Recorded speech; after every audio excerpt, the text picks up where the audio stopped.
পুরুষ হলে তুমি অত্যন্ত ভোগী জমিদার হতে। তাতে সাহস লাগে, আমার যা সাহস তাতে হতে পারতাম। আচ্ছা তুমি কি করবে আমি যদি অন্য কারো প্রেমে পড়ে যাই? I've never tried to own you. ওইগুলো সব মুখের কথা। ওই মেয়ে মানুষটার মধ্যে কি এমন দেখলো তোর কথা ভাবো যে আমার মধ্যে না?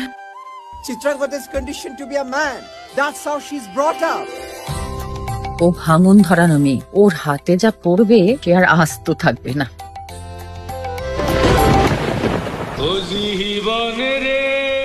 কদর তো কত লোক করে বল, ভালোবাসার সাহস কতনে আছে বলতো? সারিয়া হাজাশনে মোরে